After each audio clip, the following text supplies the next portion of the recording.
Good evening students. आज हम शुरू करने जा रहे हैं 10th क्लास मैथमेटिक्स का third chapter.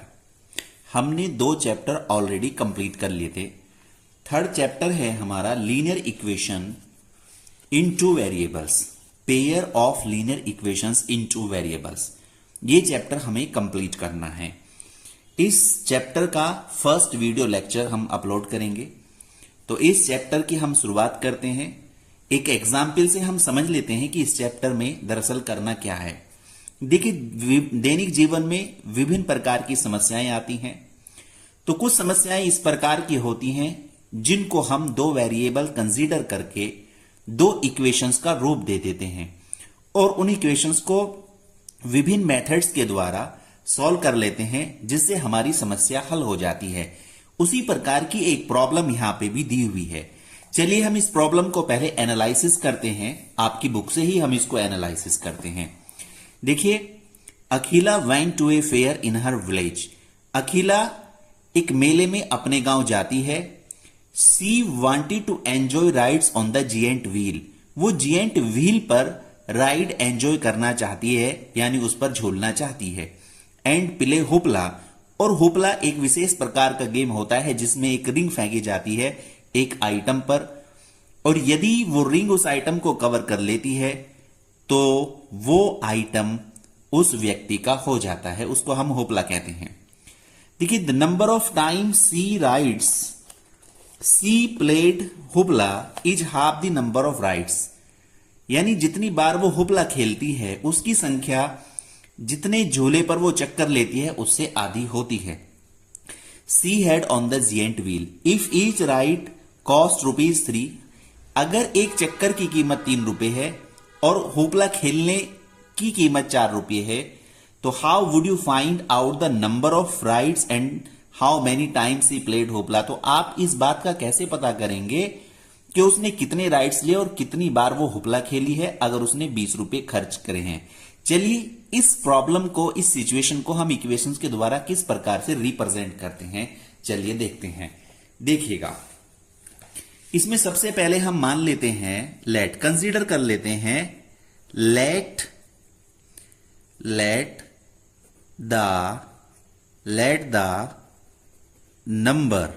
The number of rides बराबर x। यानी उसने x चक्कर लिए हैं। अब मान लीजिएगा, let the number of times she played hoopla.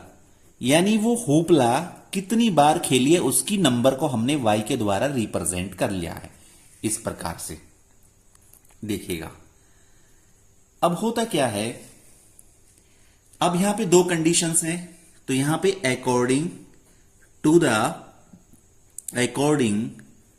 The first condition, पहली कंडीशन के अनुसार, according to the first condition.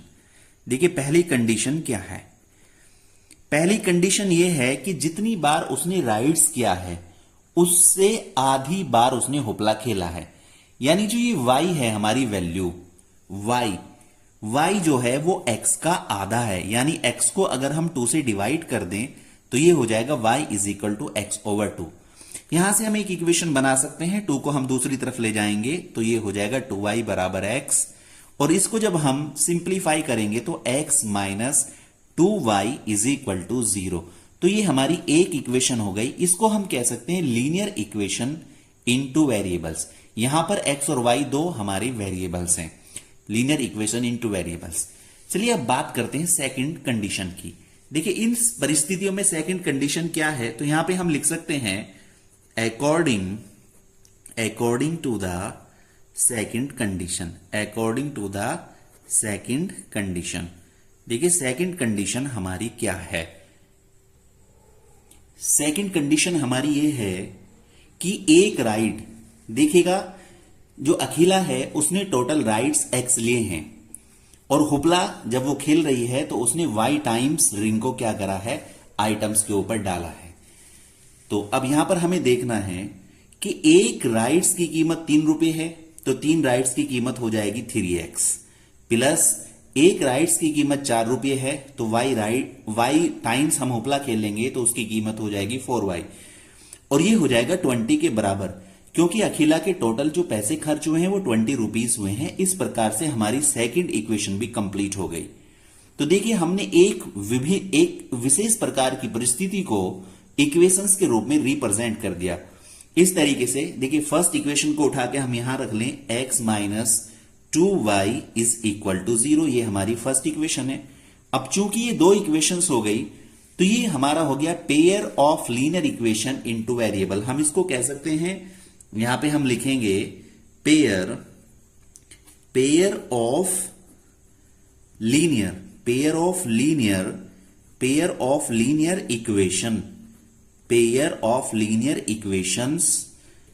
Equations in two variables, pair of linear equations into variables. तो इस प्रकार की इक्वेशंस को सोल्व करने के कई मेथड्स हैं, उन मेथड्स का हम जिक्र करते हैं। चलिए देखते हैं पहला मेथड क्या है कि हम इक्वेशंस को कितने मेथड्स के द्वारा सोल्व कर सकते हैं। देखिए पहला मेथड जो है हमारा, पहला मेथड है ग्राफिकल मेथड।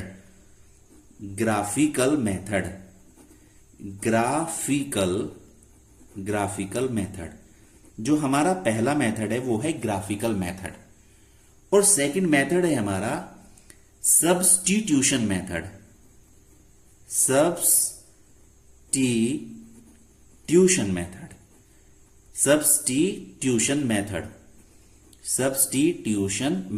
इसको हम हिंदी में कहते हैं प्रतिस्थापन विधि, यानी एक के स्थान पर दूसरे वेरिएबल को पुट कर देना।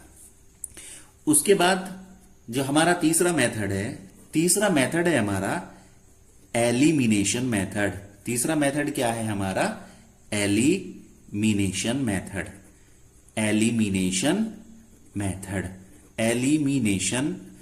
मेथड। तो ये हमारा एलिमिनेशन मेथड हो गया, ये हमारा सब्स्टिट्यूशन मेथड हो गया। तो इन तीनों ही मेथड्स के बारे में हमें इस चैप्टर में पढ़ना है। तो जो पहली एक्सरसाइज है उसमें बेसिकली क्या दिया हुआ है, वो हमारा ग्राफिकल मेथड दिया हुआ है। चलिए आगे बढ़ते हैं। देखिए यहां पे 2 पॉइंट्स हम नोट कर लेते हैं। यहां पर हम कुछ चीजें लिख करके चलते हैं। देखिए linear equation in one variable की जो जनरल फॉर्म होती है वो ax plus by plus c बराबर 0 होती है। यानी linear equation in two variable, कि अगर दो वेरिएबल में कोई भी लीनियर इक्वेशन है तो वो किस रूप में होगी? वो ax plus by plus c बराबर 0 की फॉर्म में होगी। और अगर हम बात करें pair of linear equation into variables, pair of linear equation into variables, pair of linear equations into variables, pair of linear equations into variables. तो उसको हम किस प्रकार से रिप्रेजेंट करेंगे? तो पहली इक्वेशन को हम लिखेंगे a1x प्लस b1y और प्लस c1 बराबर 0। ये हमारी फर्स्ट इक्वेशन हो जाएगी। और सेकंड इक्वेशन होगी a2x प्लस b2y और प्लस c2 बराबर 0। ये हमारी सेकंड इक्वेशन हो जाएगी। अब देखिए हम इनके कोफिशिएंट की मदद से ये पता कर सकते हैं कि pair of linear equations in two variable के सॉल्यूशंस की क्या कंडीशन होगी। यहां पर कुछ कंडीशंस हैं, उन पर अगर हम विचार करें, चलिए देखते हैं। देखिएगा क्या कंडीशंस हैं। फर्स्ट, सबसे पहले यदि अगर a1 upon a2 does not equal to b1 upon b2, अगर ये वाली कंडीशन बनती है कि a1 अपॉन a2 और b1 अपॉन b2 आपस में बराबर नहीं है, तब लीनियर इक्वेशंस का जो होगा सॉल्यूशन वो यूनिक सॉल्यूशन होगा। Pair of linear equations has unique solution. तो क्या होगा इस कंडीशन में? यूनिक यूनिक सॉल्यूशन यानी एक सॉल्यूशन होगा। इस कंडीशन में यूनिक सॉल्यूशंस होगा। और तब हम इक्वेशंस को कह सकते हैं कि इक्वेशंस हमारी क्या है, कंसिस्टेंट इक्वेशन। हम ये कह सकते हैं कि इक्वेशन हमारी कंसिस्टेंट इक्वेशन है। कंसिस्टेंट इक्वेशंस, कंसिस्टेंट यानी अगर इक्वेशंस का कोई सॉल्यूशंस है तो उस प्रकार की इक्वेशंस को हम कंसिस्टेंट इक्वेशंस कह सकते हैं। चलिए आगे बढ़ते हैं। अब होता है second point.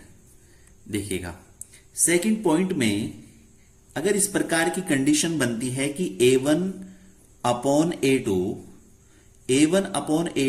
Is equal to b1 upon b2 is equal to c1 upon c2, तो इस कंडीशन में जो इक्वेशंस होंगी वो कोइंसाइड होंगी यानी एक दूसरे के ऊपर होगी, दोनों का ग्राफ सेम ही आएगा।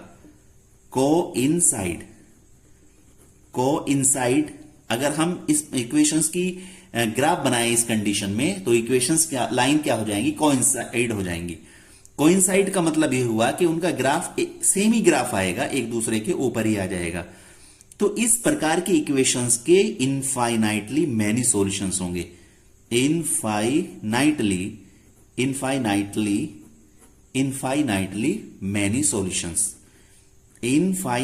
Many solutions. तो इस प्रकार की इक्वेशंस के जो सॉल्यूशंस होंगे इनफाइनाइटली मैनी सॉल्यूशंस होंगे।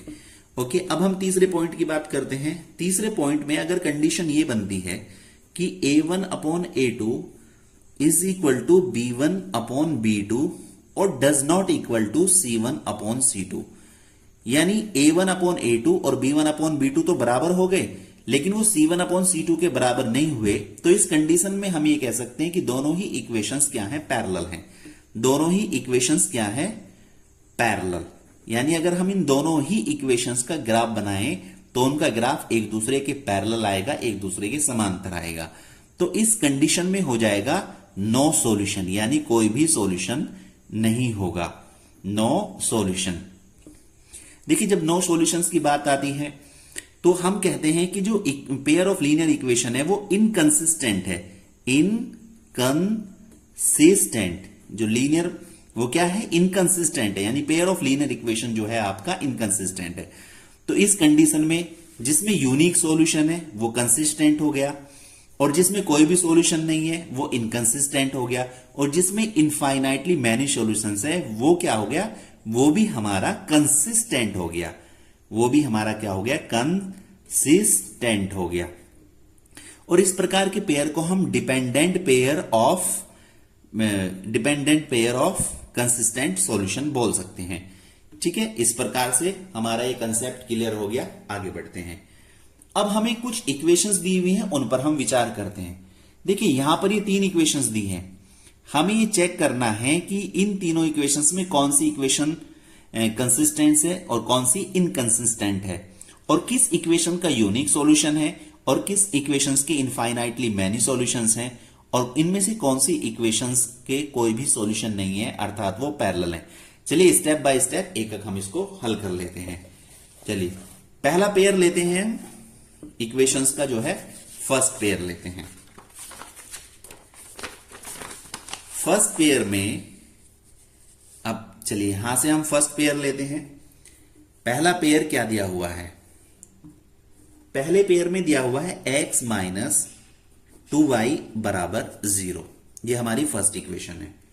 और सेकंड इक्वेशन जो दी हुई है वो दी है 3x प्लस 4y और माइनस 20 बराबर 0। तो इसमें हमें क्या काम करना है, पहली इक्वेशंस को हमें किससे कंपेयर करना है, a1x प्लस b1y और प्लस c1 बराबर 0, हमें इससे कंपेयर करना है।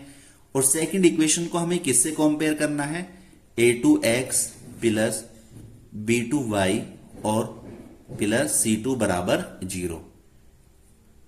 चलिए अब यहां से हम a1 अपॉन a2 निकाल लेते हैं। पहले a1 अपॉन a2, देखिए a1 की जो वैल्यू है यहां पे 1 है और a2 की वैल्यू 3 है, तो a1 अपॉन a2 हमारा 1 अपॉन 3 आ गया।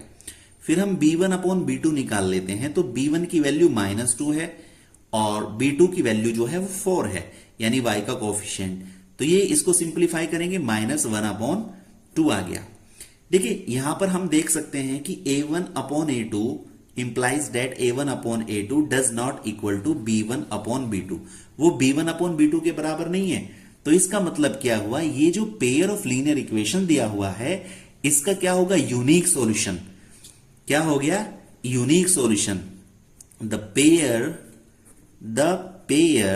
Of linear equation, the pair of linear equations has unique solution। तो क्या होगा, यूनिक सॉल्यूशन हो जाएगा इस कंडीशन में। और जब यूनिक सॉल्यूशन हो जाएगा तो ये लाइन जो होंगी, ये लाइन हमारी क्या होंगी, कंसिस्टेंट। तो हम इसको क्या कहेंगे, कंसिस्टेंट। ये जो पेयर ऑफ लीनियर इक्वेशंस है ये हमारा क्या हो जाएगा, कंसिस्टेंट हो जाएगा। चलिए आगे बढ़ते हैं। अब हम नेक्स्ट पेयर की बात करते हैं। नेक्स्ट पेयर पहले हम लिख लेते हैं, सेकंड में क्या दिया हुआ है।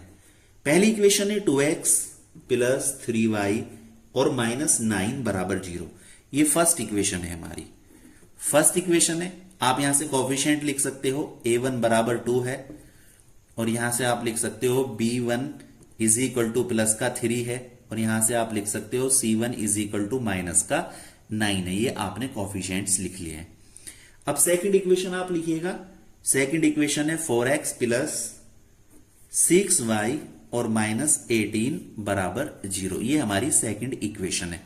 अब यहां से a2 बराबर कितना आ गया, a2 बराबर 4 आ गया और b2 बराबर कितना आ गया, b2 बराबर 6 आ गया और c2 बराबर कितना आ गया, माइनस 18 आ गया। हमने सभी कोफिशिएंट्स लिख लिए हैं। अब हमें सबसे पहले a1 अपॉन a2 निकालना है, a1 अपॉन a2। तो a1 की वैल्यू 2 है और a2 की वैल्यू 4 है। 2 upon 4 is equal to 1 upon 2, simplify कर दिया।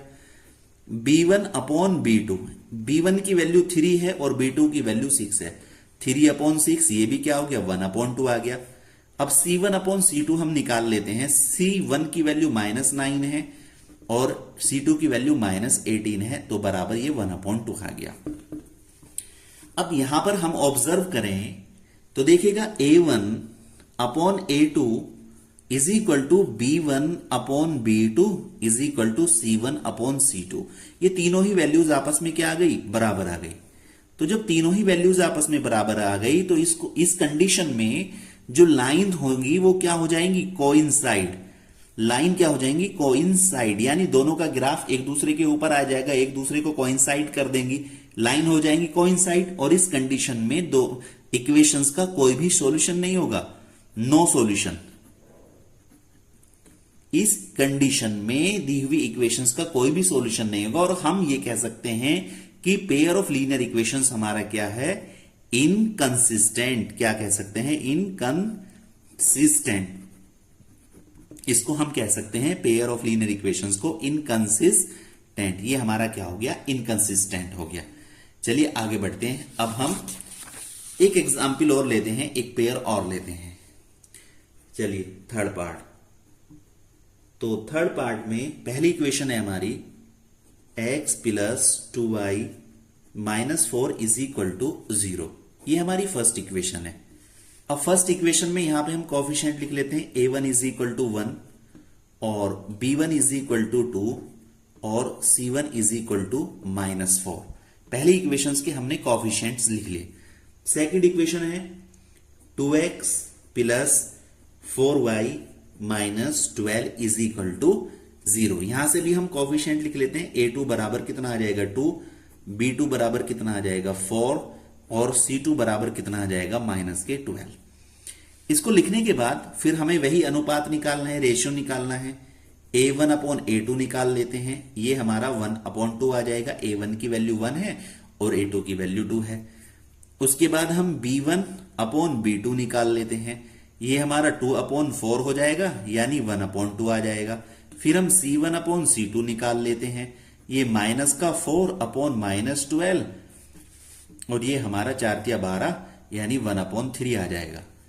तो अब यहां पर अगर हम ध्यान से देखें तो a1 अपॉन a2 तो बराबर है b1 अपॉन b2 के।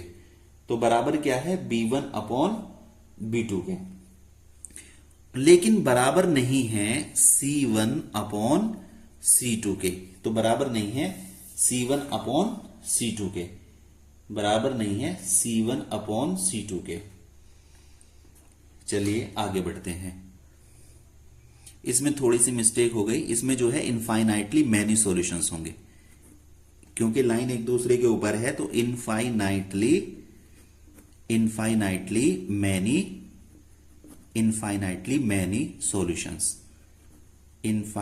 मैनी सॉल्यूशंस, इसमें इनफाइनाइटली मैनी सॉल्यूशंस हो जाएंगे, और ये पेयर ऑफ लीनियर इक्वेशन जो है कंसिस्टेंट हो जाएगा। कंसिस्टेंट, ये क्या हो जाएगा? कंसिस्टेंट हो जाएगा। चलिए अब इसको देखते हैं। इसमें a1 upon a2 b1 upon b2 के बराबर है, लेकिन c1 अपॉन c2 के बराबर नहीं है, तो इस प्रकार की लाइंस को, इक्वेशंस को हम कहते हैं पैरेलल। तो इस प्रकार की जो लाइन होंगी वो क्या होंगी? पैरेलल होंगी। और पैरेलल होने की कंडीशंस में नो सॉल्यूशन, कोई भी सॉल्यूशन नहीं होगा। No solution.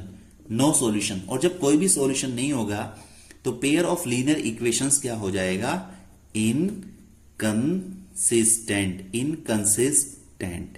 इनकंसिस्टेंट। तो प्यारे स्टूडेंट्स, इस वीडियो में हमें इस चैप्टर का हमने कंसेप्ट समझ लिया है। कंसिस्टेंट, इनकंसिस्टेंट क्या होता है वो समझ लिया है, और किस कंडीशन में पेयर ऑफ लीनियर इक्वेशंस का सॉल्यूशन होता है, किस कंडीशन में नहीं होता, और किस कंडीशन में इनफाइनाइटली मैनी सॉल्यूशंस होते हैं वो भी हमने समझ लिया है। अब हम नेक्स्ट वीडियो में एक्सरसाइज करेंगे। इस वीडियो में हम इतना ही रहने देंगे। धन्यवाद।